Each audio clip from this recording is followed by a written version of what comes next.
Bienvenue à cette conférence de MyHeritage dans le cadre de ce salon virtuel de la généalogie. Merci à tous d'être présents et à la Fédération française de généalogie pour l'organisation de cet événement. Nous allons faire maintenant la troisième et dernière conférence de MyHeritage. Nous allons voir les outils essentiels de MyHeritage pour votre généalogie. Alors, je me présente brièvement. Je suis Elisabeth Zetland. Je suis née dans le Gers dans une famille italo-française, docteur en histoire médiévale. J'ai été par le passé country manager pour la France et les pays francophones et je suis actuellement, depuis avril 2016, membre de l'équipe de recherche généalogique de MyHeritage. Alors, vous le savez évidemment, MyHeritage est bien sûr un site de généalogie sur lequel vous pouvez créer votre arbre généalogique et faire des recherches, évidemment, dans la base de données.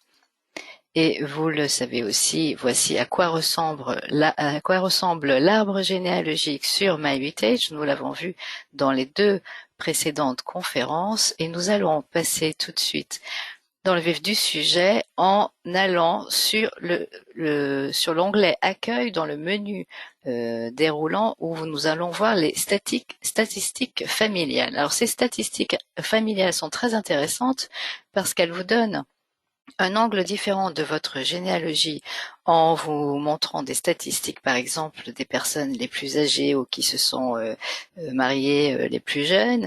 Et parfois aussi, ça peut vous montrer des erreurs dans votre arbre que vous pouvez ainsi corriger. Par exemple, ici, vous voyez, quand j'ai fait la capture d'écran pour cette présentation, vous voyez ici que, évidemment, cette personne qui a 116 ans, j'ai vu tout de suite que c'était une erreur. Mon arrière-grand-oncle est décédé depuis longtemps, donc j'avais oublié de le marquer comme décédé et de saisir la date de décès, ce que j'ai pu faire tout de suite après. Donc ça vous donne des statistiques intéressantes de votre généalogie, mais vous voyez aussi, vous pouvez voir certaines erreurs et ensuite les corriger. Pour chaque section, ça vous donne un top 10 que vous voyez ici. Donc, par exemple, dans le top 10 des personnes vivantes les plus âgées, vous pouvez aller voir et vous verrez effectivement si ces personnes sont bien décédées à cet âge si avancé ou si vous pouvez de cette façon aller parfois seulement les marquer en tant que personne décédée si vous ignorez la date du décès, mais en tout cas vous pouvez ensuite aller corriger votre arbre généalogique. Alors vous voyez ici par exemple dans la section des mariages, vous pouvez voir les personnes la personne la plus jeune lors de son mariage. Vous pouvez voir aussi la durée des mariages ou la différence d'âge des époux. Donc vous pouvez voir aussi par exemple comme ça s'il n'y a pas des erreurs. Même chose pour les enfants, vous voyez les familles qui sont les plus prolifiques. Et puis vous voyez aussi la section des divorces que je ne vais pas vous montrer pour des raisons de vie privée puisqu'il s'agit de mon arbre personnel, mais vous voyez aussi que vous pouvez voir ces statistiques. Alors, nous allons passer maintenant au menu de l'arbre. Et vous voyez ici que vous avez l'arbre généalogique. Donc, vous voyez ces icônes que vous connaissez déjà puisque nous avons fait une conférence, la deuxième conférence a porté sur ces correspondances, puisque ce sont les icônes des correspondances que nous appelons les smart matches et les record matches. Donc les smart matches, je répète, sont les correspondances qui sont entre des personnes de votre arbre généalogique et les personnes qui sont supposées d'ailleurs les mêmes personnes dans les arbres généalogiques d'autres utilisateurs. Donc, c'est indiqué ainsi dans l'arbre par l'icône vert dans le cas des smart matches et l'icône marron, donc ce sont les record matches, c'est-à-dire des correspondances entre les personnes de votre arbre et des documents dans la base de données. Mais je vous montre ceci très brièvement, donc, puisque nous avons fait une conférence sur le sujet. Et donc, vous avez l'onglet découverte que vous voyez ici. C'est dans cet onglet que sont affichées toutes les correspondances de votre arbre. Mais donc, pour voir ceci en détail, vous devez aller revoir la conférence précédente. Alors, ensuite, voyons un outil très utile, c'est la carte familiale de votre généalogie. Alors vous voyez ici, c'est le nom est en anglais, Family Map, sachez que c'est genre juste la carte de votre famille. C'est une carte interactive de votre généalogie qui cartographie les événements de votre arbre généalogique, c'est-à-dire les naissances, les mariages, les décès et aussi les photos. Donc le tout apparaît sur une carte du monde interactive et le tout s'y regroupe les événements par pays. Alors nous allons le voir un peu plus dans le détail. Voici à quoi ressemble cette carte et vous voyez que si je vais dans la France, donc j'ai plusieurs pays, je sélectionne la France et je clique sur Lectoure qui est ma ville natale dans le Gers, vous voyez qu'évidemment il y a beaucoup d'événements qui apparaissent. Et donc, vous pouvez cliquer sur un événement. Vous voyez ici, vous avez l'icône du crayon qui vous permet de modifier, de saisir le lieu de l'événement. Et vous voyez ici, pardon, vous voyez, excusez-moi, l'icône précédente qui en fait vous permet d'aller dans le profil, d'aller dans l'événement même pour modifier l'événement. Donc sur cette carte interactive, vous pouvez aussi aller dans le profil des personnes pour saisir ou modifier les informations de l'événement.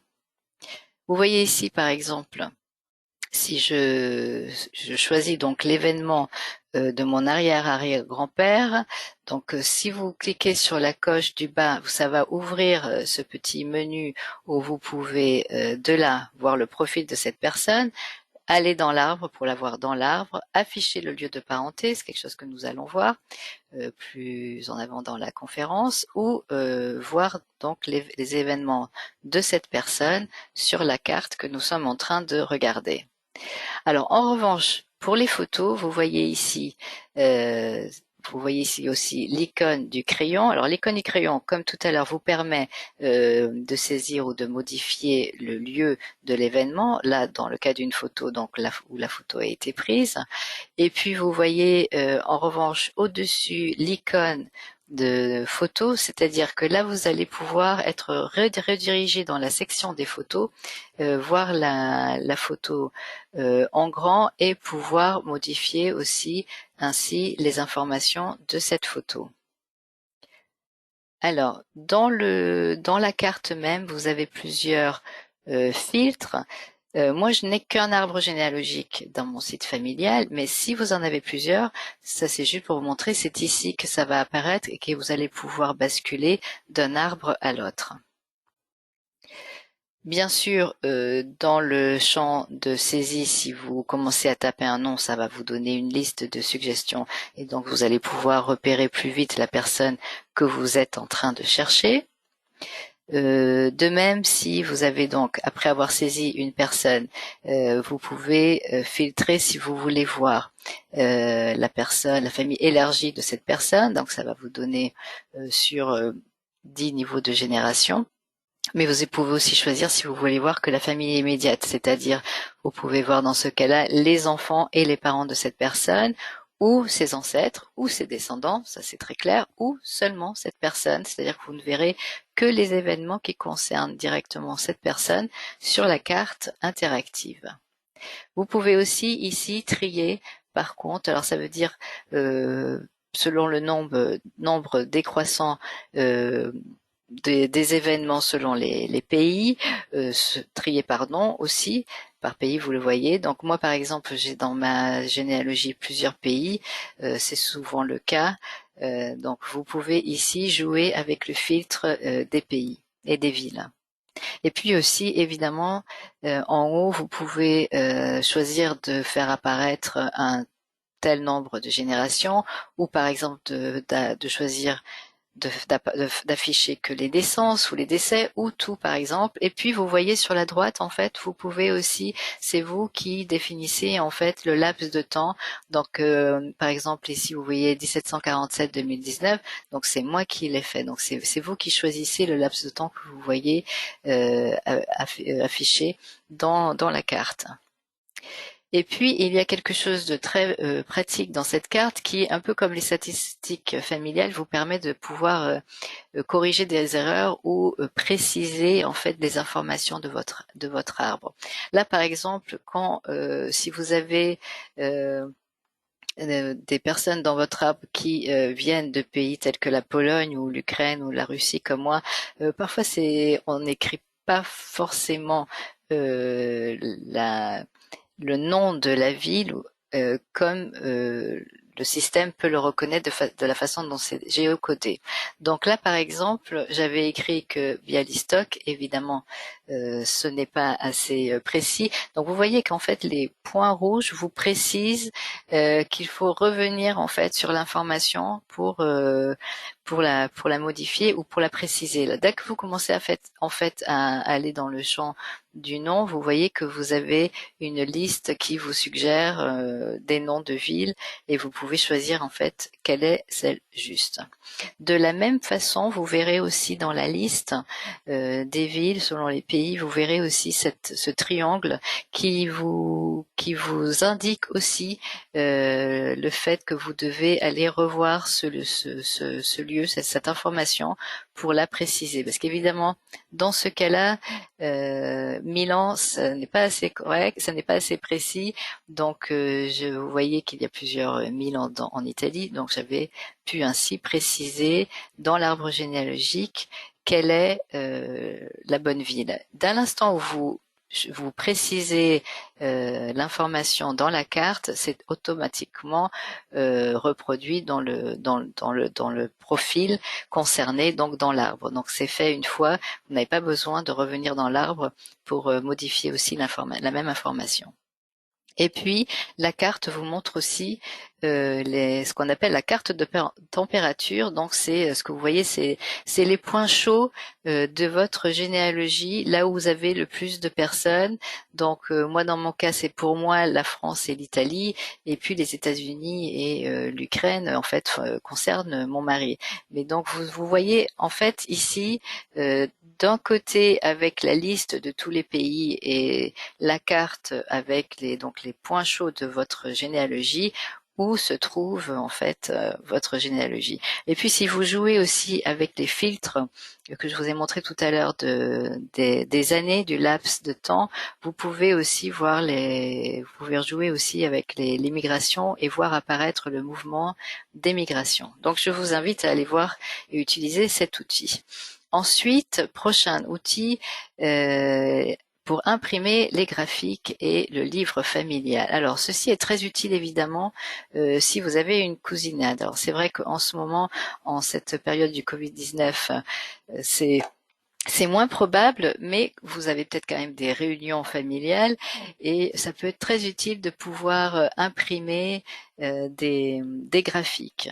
Donc je vous invite à aller voir toutes les options puisqu'il y a plusieurs types de graphiques comme vous voyez ici et vous avez ensuite différents styles de graphiques et vous pouvez donc personnaliser, choisir quelle sera la personne principale de votre arbre, de votre graphique, choisir le titre. Vous pouvez en fait choisir vous-même, écrire, saisir, et puis quels sont les faits que vous voulez voir apparaître dans le graphique, le nombre de générations, si vous voulez le graphique sur une page ou sur plusieurs pages, c'est vous qui choisissez tout ça.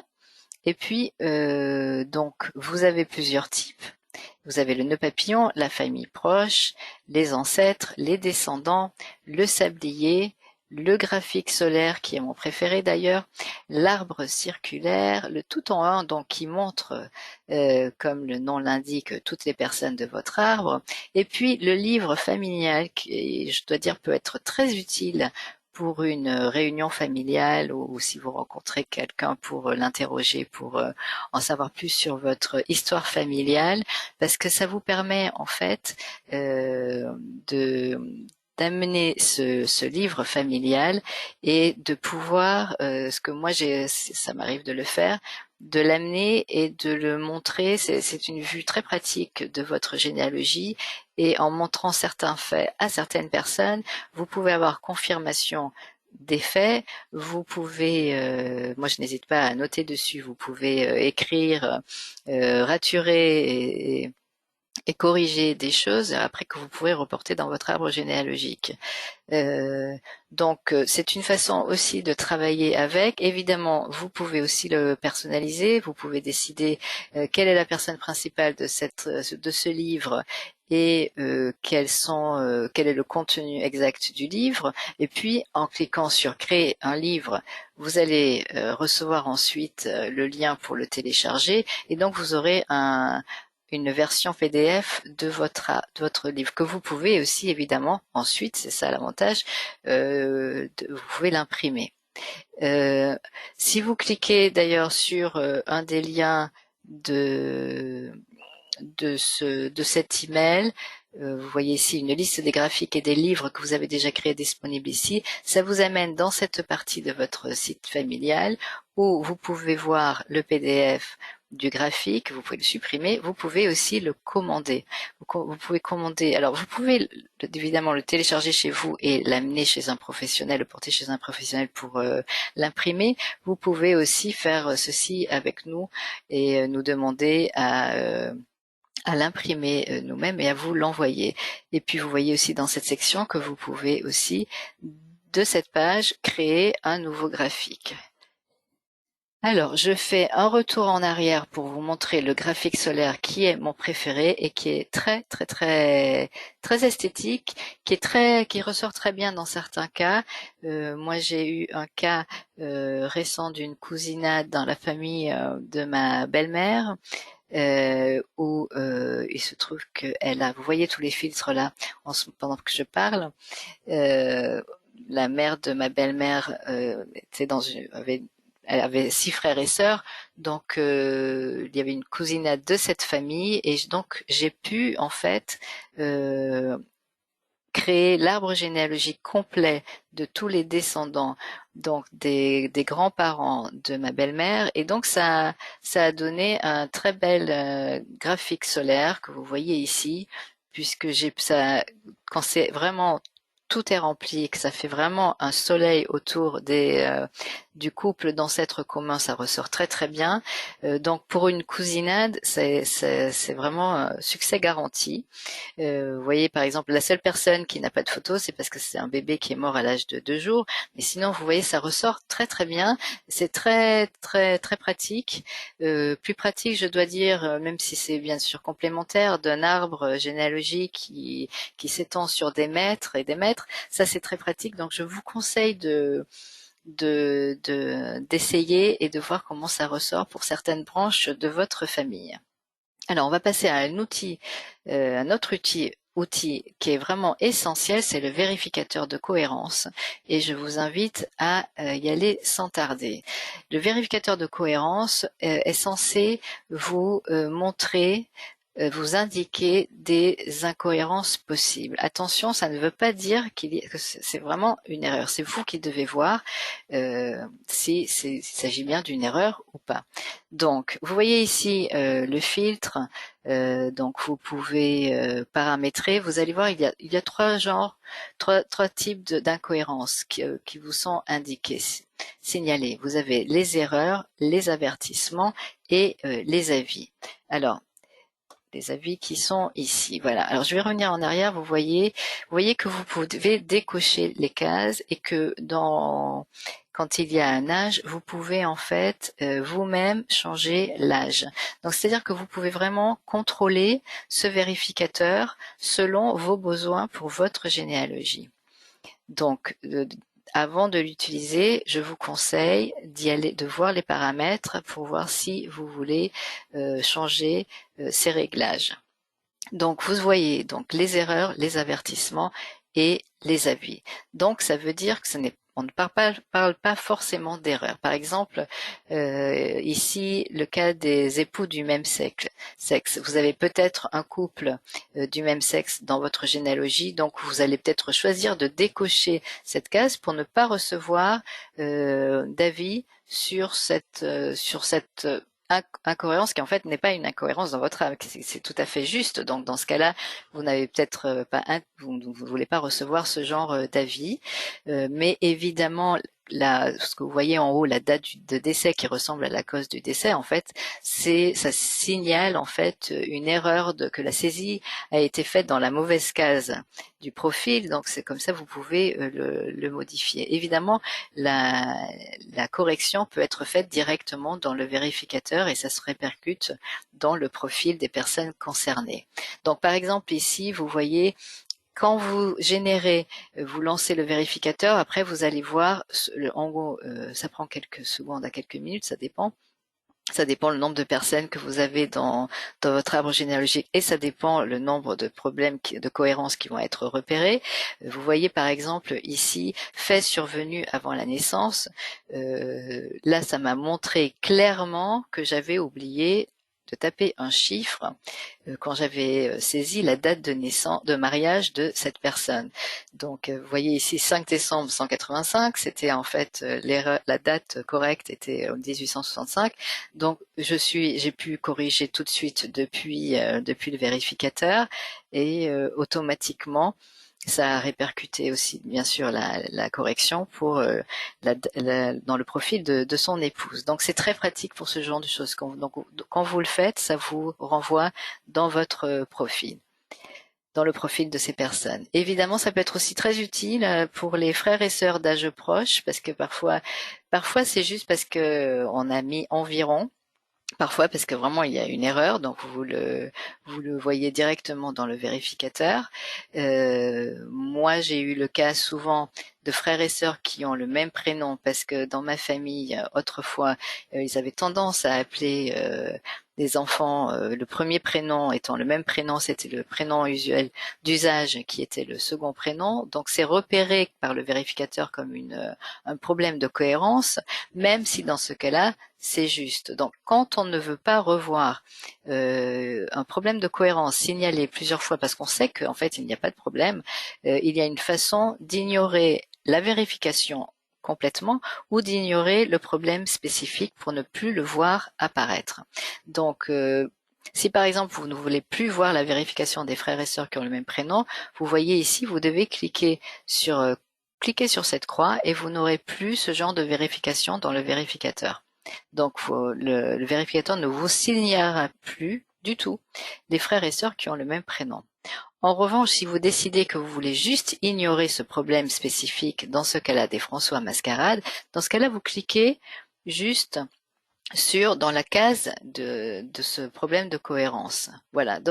Et dans ce cas-là, au lieu d'ignorer toute la vérification, vous ignorez ce problème spécifique. Donc vous pouvez jouer avec les paramètres et vous pouvez aussi bien sûr ignorer une vérification ou un problème, surtout dans le cas où vous savez qu'il n'y a pas de problème, donc vous n'avez aucun intérêt à revoir le même problème apparaître puisque ça n'en est pas un, la prochaine fois que vous allez lancer le vérificateur. Donc, faites en sorte d'ignorer une vérification ou un problème pour ne pas le voir apparaître pour la fois suivante.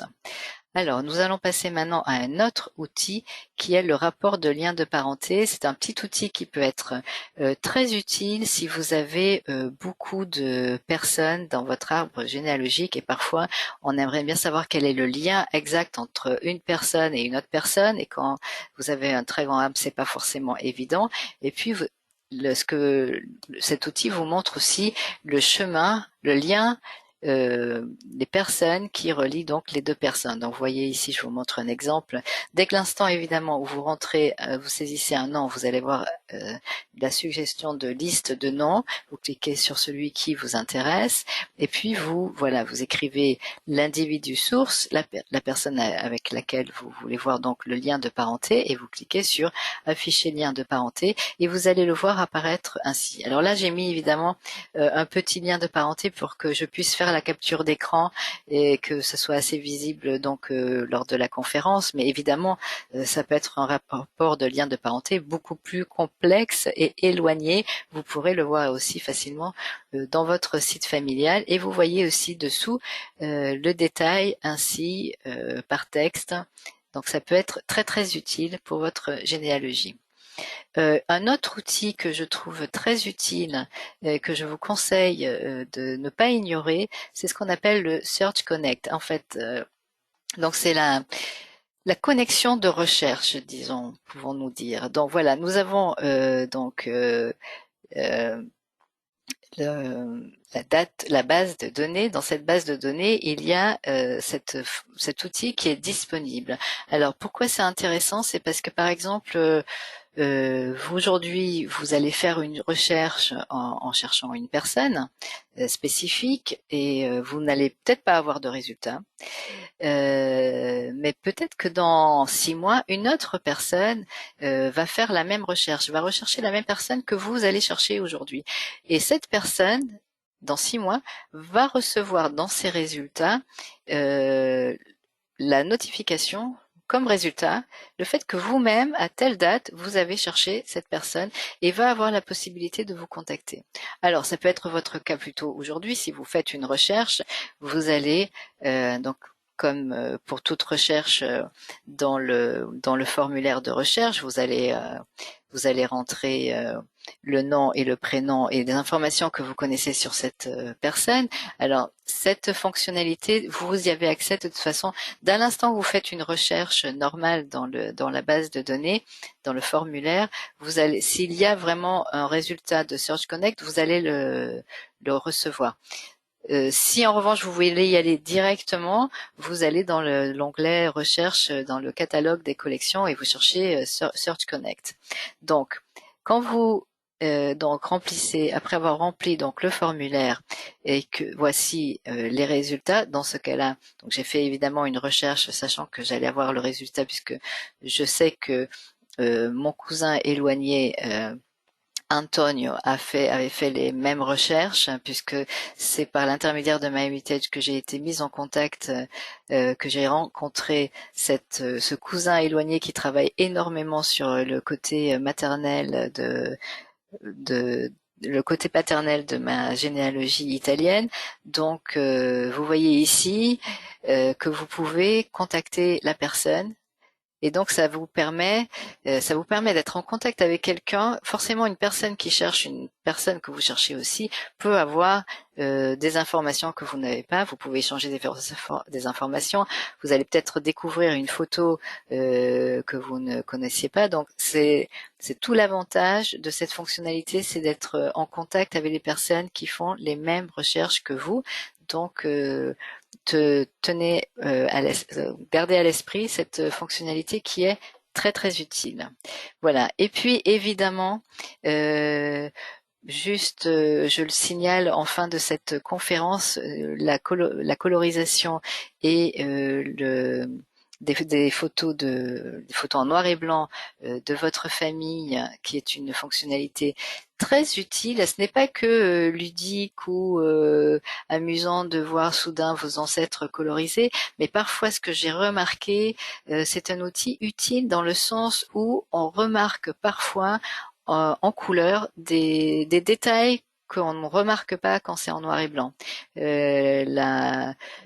Les tissus, par exemple, les motifs sur un tissu, tout d'un coup, qui ressortent beaucoup plus, quelque chose sur le visage. Donc, c'est vraiment un outil aussi qui fait avancer dans notre généalogie pour voir les détails, en pensant aux détails spécifiques de certaines photos qui apparaissent tout d'un coup en couleur. Évidemment, c'est la même chose aussi avec le sublimateur photo.